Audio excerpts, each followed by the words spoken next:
First ever factory outlet Mukunda jewelleries, KPHP, Somajiguda, Kothapet, Khammam. నమస్తే రమగారు. నమస్తే జయ.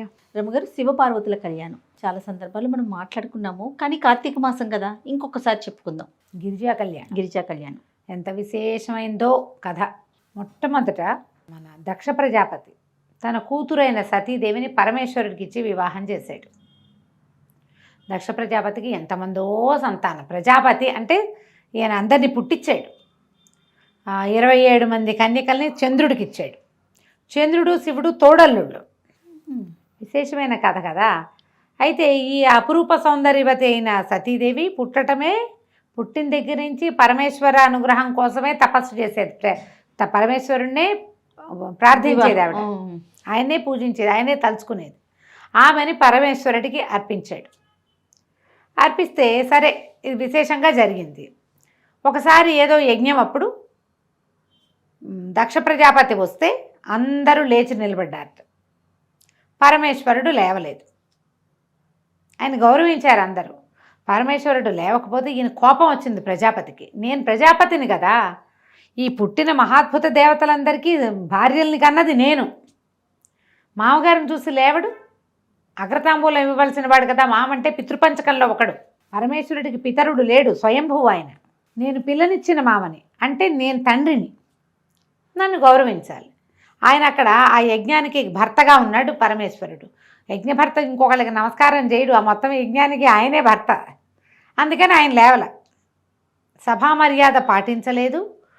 అల్లుడే గౌరవం ఇవ్వకపోతే వీళ్ళందరూ ఎట గౌరవం ఇస్తారు నాకు అని ఒక రకంగా మండిపోయింది ప్రజాపతికి.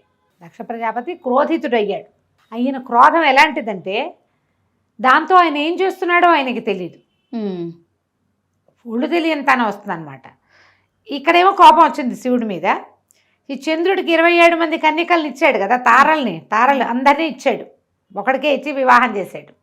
వాళ్ళల్లో ఆయన కొంచెం రోహిణి అంటే ఎక్కువ ఇష్టం ఆ చంద్రుడికి. అలా ఉంటుంది. మనం రాజుల గాథల్లో కూడా చెప్పుకున్నాం. ఒక అమ్మాయి ఏదో చాలా అనురూపంగా, చాలా అనుకూలంగా, అత్యంత ప్రియతమంగా ఉండేవాళ్ళు ఉండొచ్చు. ఆయన రోహిణి పట్ల ఎక్కువ కలిసి ఉంటున్నాడని మిగిలిన వాళ్ళంతా తండ్రి దగ్గరికి వెళ్ళి చెప్పారు.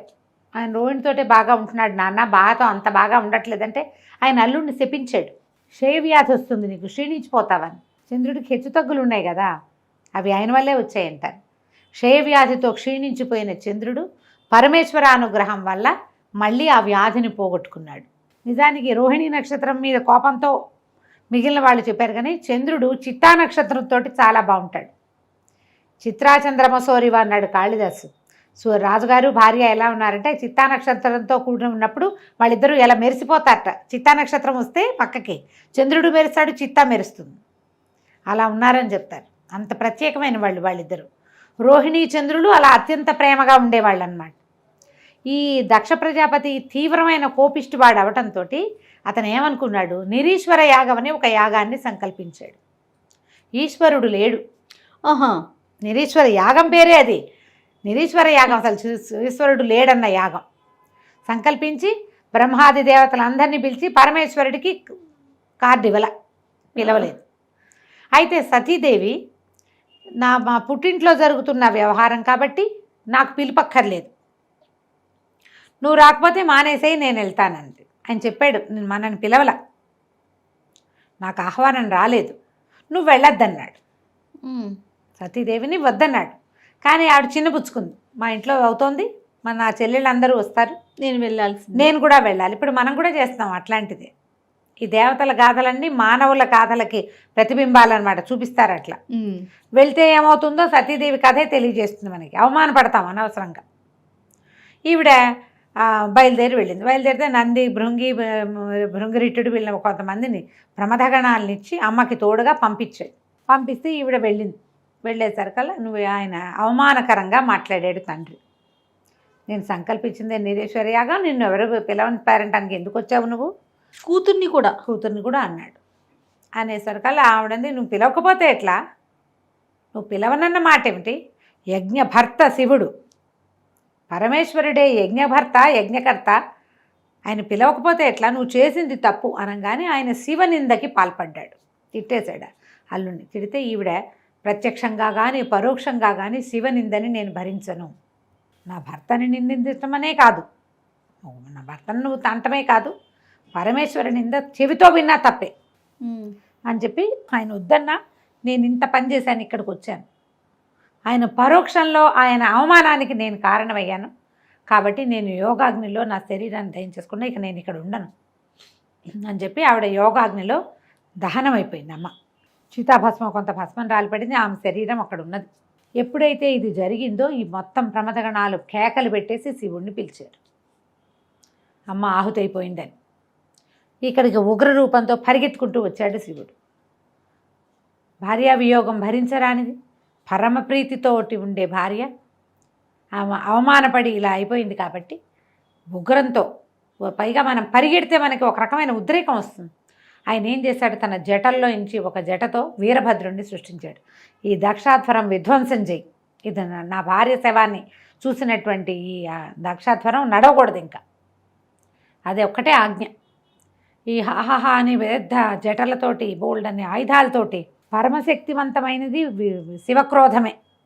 ఆయన కోపం నుంచి పుట్టిన వీరభద్రుడు సర్వనాశనం చేశాడు, మొత్తం దక్షయజ్ఞ వాటికని భూస్థాపితం చేశాడు. కనపడిన దేవతలను కనపడ్డట్టు రుద్రగణాలు చితకుట్టేసాయి. దక్షుడి తల నరికేశాడు వీరభద్రుడు. ఈ వీరభద్రుడే మనకి పట్టిసపు కొండ మీద అక్కడ ఆగాడని మనం ఒక కథ చెప్పుకుంటాం. రాజమండ్రి దగ్గర ఉన్న పట్టిసపు కొండ మీద అక్కడ ఆయన వీరభద్రుడు వీరభద్రావతారాన్ని విరమించి శివలింగాకృతిగా మారాడని అదొక కథ చెప్తాం. పట్టిసం ఈ ఆయన దగ్గర ఉన్న ఆయుధమే పట్టిసాయుధమే అట్లా కొండగా మారిందంటారు. అయితే ఎప్పుడైతే ఈ వీరభద్రుడు ఇదంతా అయ్యిందో ఈ పరమేశ్వరుడు ఉగ్రంగా అయిపోయాడు. ఆవిడ కళేబరం అక్కడ ఉన్నంతసేపు ఈయన ఇలాగే ఉంటాడని విష్ణువు ఏం చేశాడంటే తన చక్రాయుధంతో ఆ శరీరాన్ని ముక్కలు చేసేసాడు. భుజం మీద వేసుకున్నాడట ఆ కళేబరాన్ని, కాలిపోయి ఉన్నదాన్ని వేసుకుని ఆయన నాట్యం చేస్తున్నాడు పరమేశ్వరుడు ఉగ్రంగా. అంటే అటు కదులుతున్నాడు అనమాట ఆయన. ఆ కదులుతున్నప్పుడుగా ఆయన ఒంటి మీద ఉన్న, ఆయన భుజాల మీద ఉన్న ఈ శవాన్ని, ఈ కళేబరాన్ని ముక్కలు చేసేస్తే 18 ముక్కలుగా మారి భూమి మీద పడిపోయినాయి. 18 చోట్ల 52 చోట్ల పడ్డాయి అంటారు, చిన్న చిన్న ఆభరణాలు అవన్నీ కూడా. అయితే ఎప్పుడైతే ఈ కళేబరం తన మీద నుంచి వెళ్ళిపోయిందో అవతలకి, అతి ఉగ్రంగా ఉన్న పరమేశ్వరుడు కొంత శాంతపడ్డాడు. దేవగణాలందరూ ప్రార్థించి పరిపరి విధాల ఈయన్ని హిమాలయాల వైపుకి నడిపించుకుపోయారు. ఈయన కైలాసం కూడా హిమోత్పర్వత ప్రాంతంలోనే ఉంది. కైలాసానికి వెళ్ళకుండా విరాగిగా అయిపోయి ఆయన హిమాలయాల్లోకి వెళ్ళిపోయాడు. ఈ అటు ఇటు పారిపోయి కకావికలుగా అయిపోయినటువంటి దేవతలందరూ మళ్ళీ వచ్చి, బ్రహ్మదేవుడు వచ్చి ఈ మెడ నరికి ఉన్న దక్షుడికి గొర్రెతల అతికించి ఆయనతోటి ఈశ్వరుణ్ణి సంకల్పించి యజ్ఞం పూర్తి చేయించాడు. దక్షయజ్ఞవాటిక, దక్షవాటికే అంటే సర్వనాశనం అయిపోయిన దాన్ని దక్షవాటికలాగా తయారైంది అంటారు మన వాళ్ళు. ఈ సర్వనాశనాన్ని పూర్తి చేశారు. మరి యజ్ఞం పూర్తి చేయాలి, ఇది లోక సంక్షేమం కోసం చేసేవి కదా. యజ్ఞం అనగానే లోకక్షేమం కోసం మొత్తాన్ని పూర్తి చేశారు. ఈ హిమాలయాల్లోకి వెళ్ళిపోయి ఉండిపోయాడు శివుడు. ఆయన ఎప్పుడు పుట్టాడో, ఇది ఎప్పుడు జరిగిందో. అయితే ఈ మరణించి ప్రాణత్యాగం చేసిన సతీదేవి మరలా జన్మించింది. ఈసారి ఆవిడ ఎక్కడ పుట్టింది? దక్ష ప్రజాపతి నుంచి హిమోత్పర్వత ప్రాంతంలో హిమవంతుడు పరమభక్తిపరుడు, పరమసాత్వికుడు. ఆయన లాంటి సాత్వికమైన కొండ ఇంకొకటి లేదట. ఆయనకి మేనాదేవి అని భార్య ఉంది. ఆమె పేరు మేనక అంటారు, మేనాదేవి అనే రాస్తారు. ఈవిడ కడుపున మామూలు సంతానంగానే జన్మించింది. పర్వతరాజపుత్రిక కాబట్టి పార్వతి, శైలపుత్రి కాబట్టి శైలజ, ఇలాంటి పేర్లతోటి పార్వతీ నామధేయంతో ఈయనకి కుమార్తెగా జన్మించింది. వీళ్ళకి తర్వాత మైనాకుడు అనే కుమారుడు కూడా కలిగాడు. ఆయన ఇంకో కొండ. ఈ మైనాకుడు మనకి శ్రీమద్ రామాయణంలో కనపడతాడు, సుందరకాండలో. మళ్ళీ చెప్పుకుందాం. ఓకే. ఈ జన్మించిన పుత్రికకి పిల్ల కొంచెం పెద్దదైంది. కొంచెం 9 ఏళ్ళు వచ్చాక ఆయన ఏం చేశాడు, పిల్ల చాలా బుద్ధిమంతురాలు, సాత్వికురాలు, కొంచెం పూజా విధానం అది ఆసక్తి కలిగింది. అయితే ఈయన పరమేశ్వరుడు తన పర్వత సానువుల్లో ఒక చోట తపస్సు చేసుకున్నాడు. పిల్లకి అంత వ్యక్తత వచ్చింది, ఊహ పద్ధతి అన్నీ తెలిసాక పరమేశ్వరుడి సేవకి నియోగించాడు హిమవంతుడు. ఈ పార్వతిని. మరి భగవంతుడు ఇక్కడ ఉన్నాడు, ఆయన సేవించాలి కదా. పిల్ల రోజు వెళ్ళేది. పరంజ్యోతిగా కనపడుతున్న ఆయన స్వరూపం పట్ల ప్రేమ పెంచుకుంది ఈ చిన్నపిల్ల. ఆయన చూస్తూ ఉంటే మనకు ఆసక్తి కలుగుతుంది కదా. అయితే ఇంతలో ఏమైంది, అప్పట్లో తారకాసురుడు అని ఒక రాక్షసుడు. ఆ తారకాసురుడికి పరమేశ్వర భక్తి విపరీతంగా ఉంది. వాడు ఏం చేశాడు, పరమేశ్వరుడి కోసం తపస్సు చేసి ఈశ్వరుణ్ణి స్వాధీనం చేసుకుని నువ్వు నాతో ఉండు అని అడిగితే ఆయన తన ఆత్మలింగాన్ని ఇతనికి ఇచ్చారు, తారకుడికి. ఇస్తే ఆ తారకుడు ఆ లింగాన్ని తన మెడలో ధరించాడు. ఎప్పుడైతే ఈ అమృతలింగం అతని దగ్గర చేరిందో ఇక వాడి శక్తికి పట్టపగ్గాలే పోయింది. శివుడు ఆయన తపస్సులో ఆయన ఉన్నాడు, ఆయనకు వీడితో సంబంధం లేదు. తారకాసురుడికి ఏం చేస్తే అనిపించింది, పరమేశ్వరుడు ముక్తిప్రదాత, మనకు ఆరాధ్య దైవం. కానీ మహావిష్ణువు అలా లేడు. అతను రాక్షసాంతకుడైన హరి, ఆ రాక్షసాంతకుడు. కాబట్టి తమ జాతిని అంతం చేస్తున్న విష్ణువుని పట్టి పల్లార్చాలని పుట్టింది తారకాసురుడికి. విష్ణువుని ఎంతసేపు కొలిచేవాళ్ళు ఎవరు, దేవతలు. ముందు దేవతల సంగతి చూద్దామని దేవతల పీఠమనడానికి ఆయన బయలుదేరాడు ఈ తారకాసురుడు. అయితే ఈ తారకాసురుడికి ఎవరి వల్ల ఇది ఉంది, మరణం ఉంది అంటే వాడు ఎవ్వరి వల్ల మరణం లేకుండా ఒక వరాన్ని పొందాడు బ్రహ్మ దగ్గర. కానీ మరణం తథ్యం కాబట్టి ఒక వేరే వరాంతరాన్ని ఇంకోటి దాన్ని కోరుకోమంటే సరే శివ సంతానంతో నాకు మరణం, పరమేశ్వరుడి సంతానంతో నాకు మరణం తప్పిస్తే ఇంకెవ్వరి వల్ల మరణం లేకుండా వరం పొందాడు వాడు. పరమేశ్వరుడు ఎప్పుడు విరాగిగా ఉన్నాడు, ఆయనకి సంతానం లేదు. ముందు సతీదేవి ఉండగాను లేదు, ఆవిడ వెళ్ళిపోయి ఎంతకాలం అయిందో ఇప్పుడు కూడా లేదు. ఆయన విరాగి అయిపోయాడు. ఆయన మళ్ళీ సంసారంలోకి దిగి సంతానాన్ని కంటాడన్న ఆశ అయితే లేదు. ఇక ఎవరి వల్ల చావులేని ఈ తారకాసురుడు విజృంభించాడు. ఇప్పుడు తారకాసుర సంహారం ఎలా జరుగుతుంది అనేది వీళ్ళంతా ఆలోచించి విష్ణువుని ముందు పిలిచి, అట్ట బాబు ఈయన సంగతి చూడాయన అని. విష్ణువు యుద్ధానికి వచ్చి కూడా వీడిని నేను చంపలేను, ప్రచండమైన రుద్ర తేజస్సుతోటి ఉన్నాడు వీడు. ఇప్పుడు వీడి మీద బాణం వేస్తే శివుడి మీద వేసినట్టే. శివుడు వీడితో ఉన్నంతకాలం నేనేం చేయలేను, శివుడిని దూరం చెయ్యాలి ఒకటి. రెండోది వీడి వరం, బ్రహ్మదేవుడు ఇచ్చిన వరం ఏంటి, శివ సంతానమే ఇతన్ని చంపగలదు, శివతేజం మాత్రమే చంపుతుంది. శివతేజము అంటే ఆయన వల్ల పుట్టిన సంతానం. దానికోసం ఏదైనా ప్రయత్నం చేసుకుంటారా బాబు, వాడి దారిని వాడిని వదిలేయండి అని ఈయన దారిని నేను వైకుంఠానికి వెళ్ళిపోయాడు. ఇక దేవతలు చేతులు పిసుకుంటూ ఆలోచించుకున్నారు ఏం చేయాలి, ఎట్లా పరమేశ్వరుని ఇందులోకి దింపాలి. ఈ సందట్లో వాళ్ళకి ఏం తెలిసింది, పర్వతరాజపుత్రిక అయిన పార్వతి నిత్యము సేవిస్తుంది. ఈ పార్వతి ఎవరు అనగానే ఆమెను చూసేసరికి ఆమెలో ఉమా చైతన్యం కనపడుతోంది, భగవత్ చైతన్యం. పాపగా లేదని, చిన్నపిల్ల కాదు, ఏదో ఉన్నది ఈమెలో. అప్పుడు మళ్ళీ పరిగెత్తారు బ్రహ్మదేవుడి దగ్గరికి. ఆ అమ్మాయిని చూస్తే మనకు సతీదేవిని చూసినట్టు అనిపిస్తుంది. అప్పుడు ఆయన చెప్పాడనమాట, సతీదేవి ఇక్కడ జన్మించింది, ఇంకా సమయం రాలేదు, సమయం వచ్చే వరకు వేచుంటారా, సమయాన్ని తెప్పిస్తారో ఆలోచించుకోండి. దేవతలు బాగా ఆలోచించి మన్మథుడిని పిలిచి, ఓ నాయన నువ్వు వచ్చి ఈ పరమేశ్వరుడి తపస్సు భగ్నం చేయి. ఆయన నిరంతరము తపస్సులోనే ఉంటున్నాడు. కళ్ళు తెరిచి చూస్తే ఈ ఉమా చైతన్యం కనపడుతున్న, ఈ శక్తి చైతన్యం కనపడుతున్న ఈ అమ్మాయిని కనుక ఆయన చూస్తే ఆయన ఆకర్షితుడవుతాడు. చూడటల్లా అసలు ఆయన కళ్ళు మూసుకునే ఉంటాడు. పిల్ల వస్తుంది, పువ్వులు దండేస్తుంది, పువ్వులు పెడుతుంది, పళ్ళు పెడుతుంది. ఆ పిల్ల అక్కడే పరిచర్య చేస్తూ అవి ఇవి సవరిస్తూ తుడుస్తూ ఉంటుంది. ఆయన కళ్ళు తెరిచి చూడ్డు. అమ్మాయి వెళ్ళిపోతుంది, ఈయన లేచి తన వ్యవహారం చూసి మళ్ళీ కూర్చుంటాడు. మళ్ళీ సాయంత్రం వస్తుంది, మళ్ళీ ఈయన కూర్చుంటాడు. పరమేశ్వరుడు కళ్ళు తెరిచి చూడాలి, అది అక్కడ మన పార్వతీదేవి అక్కడ ఉన్నప్పుడే జరగాలి. ఆయన కళ్ళు తెరిపించు అనగానే వచ్చాడు. ఈ హిమాలయాల్లో పువ్వులు అవి పూసే చెట్లు ఎక్కడో ఉంటాయి. పరమేశ్వరుడు ఉన్న చోట మంచు తప్పిస్తే ఏమీ లేదు. ఈ మన్మథుడు వచ్చేసరికి అతను ఎక్కడికి వస్తే అక్కడ వసంతం వస్తుంది. వసంతుడు ఆయన వెనకాలే ఉంటాడు, ఆయనతో పాటే ఉంటాడు. ఈయన చిలుక ఆయుధం మీద వస్తాడు, చిలుక రథం మీద వస్తాడు. భార్య భర్త ఇద్దరు ఉత్సాహంగా వచ్చారు. వసంతుడు వచ్చాడు. మొత్తం చుట్టుపక్కల ఉన్న మొక్కలన్నీ చిగురు చేసినాయి, బాగా కళకళలాడుతుంది. చల్లని గాలి, సుగంధభరితమైన గాలి వస్తుంది. ఈ అమ్మాయి పార్వతీదేవి పరిచర్య చేస్తుండగా మన్మథుడు ఒక చెట్టు చాటున దాగి, పెద్ద దాగల కొంచెం అటు ఇటుగా నుంచుని పరమేశ్వరుడికి బాణం వేసుకుంటాడు. ఈ బాణాలు ఏం వేస్తాడు మన్మథుడికి, పంచబాణుడు అంటారు. 5 బాణాలు ఉన్నాయి. ఈ 5 పువ్వుల బాణాలే, కేవలం మనసుని చంచలం చేస్తాయి అంతే. అవి ఏ వస్తువును చూస్తే దానికి ఆకర్షితులయ్యేగా చేస్తాయి. అశోకము, అరవిందము, నీలోత్పలము, మామిడి పువ్వు, చూతము, నవమల్లిక, ఈ 5 ఆయన ఆయుధాలు. ఓహో. ఈ 5 బాణాలు. ఈ బాణం పువ్వు వేస్తే దెబ్బ తగులుతుందా? పువ్వులతో కొడితే దెబ్బలు తగలవు. అది ఎక్కడ తగలాలో అక్కడ తగులుతుంది. మనసు కిటికీలు తెరుచుకుంటాయన్నమాట. ఈ బాణాలు వేసేసాడు టపాటపా, ఒకదాని వెనకాల ఒకటి. బాణం తగిలేసరికి ఆయనకి స్పృహ వచ్చింది.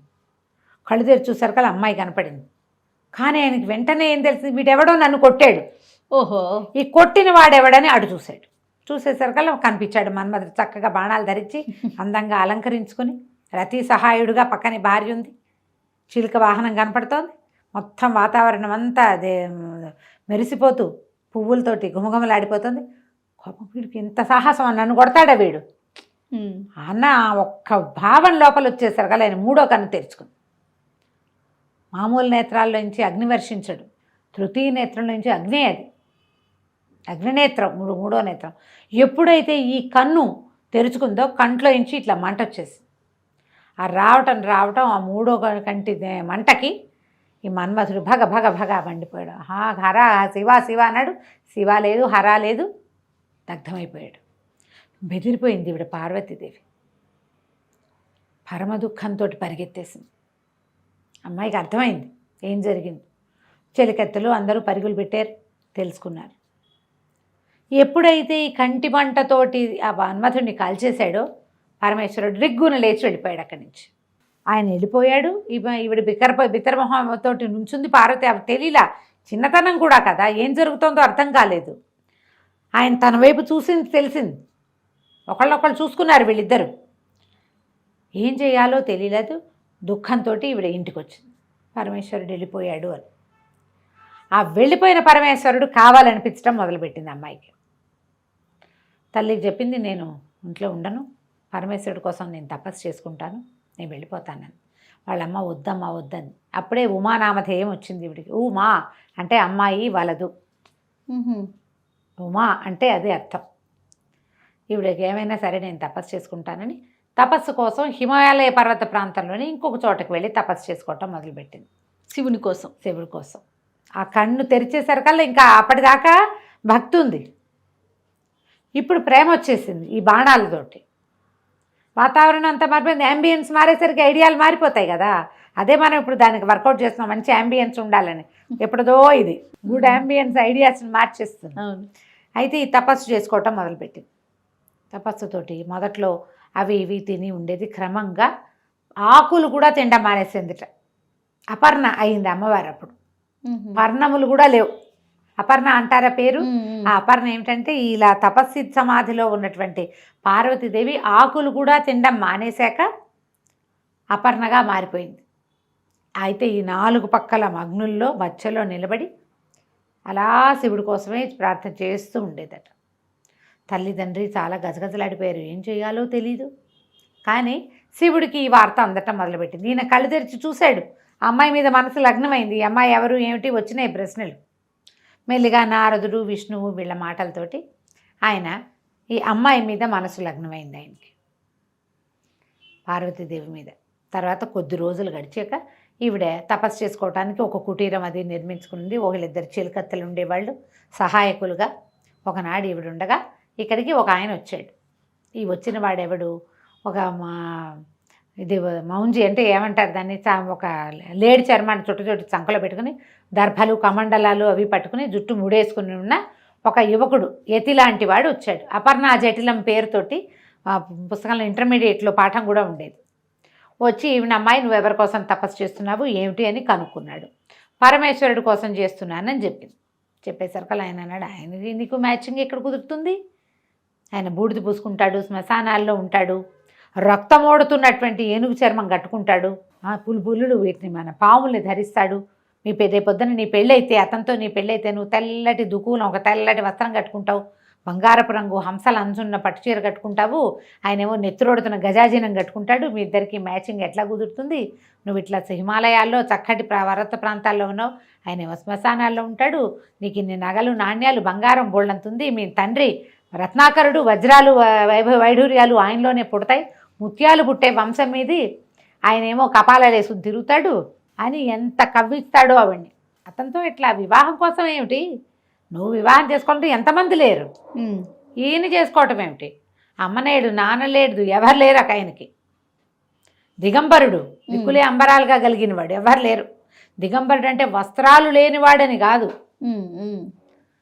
ఎల్లలు లేనివాడు. పైగా ఏమో ఆయన వెనకాల తిరిగే వాళ్ళంతా విచిత్ర వేషధారులు, ఒక నంది, ఓ భృంగి, ఓ శృంగి, వీళ్ళంతా ఏమిటో రకరకాల వాళ్ళు, వీళ్ళంతా పెళ్ళికి తరలిస్తే మీ వాళ్ళు హడిలిపోతారు అని బాగా ఎక్కిరిస్తే ఈవిడే నువ్వేం మాట్లాడినా సరే శివుడే కావాలి, శివ నింద చేయటం ఎంత తప్పు, వినడం అంత తప్పు, వెళ్ళిపో నువ్వని చిలకత్తని పిలుస్తుంది ఈయన్ని, పంపించేసేయను. ఆయన పంపించేయమంటే ఆయన లేచి నిలబడి పరమేశ్వరుడిగా ఈ అమ్మాయికి కనపడతాడు. శివ కళ్యాణం ఎంత రొమాంటిక్గా జరిగిందో చూడు. అదే కదా. కనిపించి ఆమెని ప్రాణి గ్రహణం చేస్తాడు. తర్వాత వివాహం చేసుకున్నారు వీళ్ళు. వివాహం చేసుకోవడానికి హిమవంతుడితో మాట్లాడటానికి సప్త ఋషులు వచ్చి పరమేశ్వరుడికి నీ కూతుర్నిచ్చి వివాహం చేయమని సాంగంగా అడిగి వివాహం చేశారు.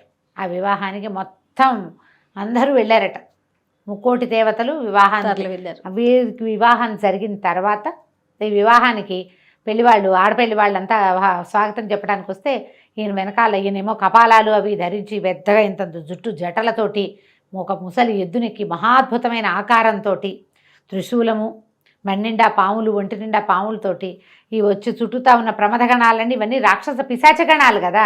ఆయన ఏముంటాడు? భూతనాథుడు. ఆయన శ్మశానంలో ఉండేవాడు. అక్కడ ఏముంటాయి? బేతాళ పిశాచాదులు బోల్డ్ అని ఉంటాయి. అందరూ హడిలిపోయారు. అందరూ దేవతలే అట్లా కనపడతారు. నువ్వు ఎలా చూస్తే అట్లా కనిపిస్తారు. బాబోయ్ అనుకుంటే బాబోయ్గా ఉంటుంది, పర్వాలేదు అనుకుంటే పర్వాలేదు. మేనాదేవి పరమ దుఃఖంతో అయ్యో పిల్లకి ఇలాంటి కష్టం వచ్చిందే, ఇట్లాంటి వాడికి ఇచ్చి పెళ్లి చేస్తున్నాం ఏమిటి మనం, ఈ పెళ్ళి లేకపోయినా పర్వాలేదని ఆవిడ 7 శోకాలు పెట్టి అలా జరిగిందని చెప్తారు. గోల్డంత సరదాగా పెళ్లి చేసుకున్నాడు ఆయన. పార్వతీదేవి, లక్ష్మీదేవి, సరస్వతీదేవి అందరూ వచ్చి దగ్గరుండి పరమేశ్వరుడిని పెళ్లి కొడుకుని చేసి ఆయనకి ఈవిడితోటి సతీదేవి యొక్క స్వరూపమైన ఉమాదేవితోటి పెళ్లి వివాహం చేశారు. గిరిజా కళ్యాణం అత్యంత విశేషమైన గాథ. మనకి బ్రహ్మదేవుడి పెళ్ళి, విష్ణుమూర్తి పెళ్లిలో ఈ సరదా కనపడదు. వెంకటేశ్వర స్వామి వివాహంలో కొంచెం కనిపిస్తుంది, మళ్ళీ శ్రీకృష్ణుడు రాముల వారి వివాహాల్లో కూడా కనిపిస్తుంది.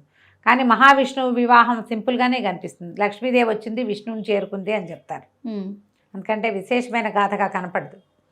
వివాహం అయిన తర్వాత వీరిద్దరికీ సంతానంగానే షణ్ముఖుడు జన్మించాడు. కానీ శివతేజం, శివపార్వతులు ఇద్దరు, ఆమె శక్తి, ఇతను శివుడు, వీళ్ళ వల్ల కలిగే సంతానం చాలా ప్రచండమైనది అవుతుందని పార్వతీదేవి గర్భంలో ఆ శిశువుని పడనివ్వకుండా చేశారు దేవతలు.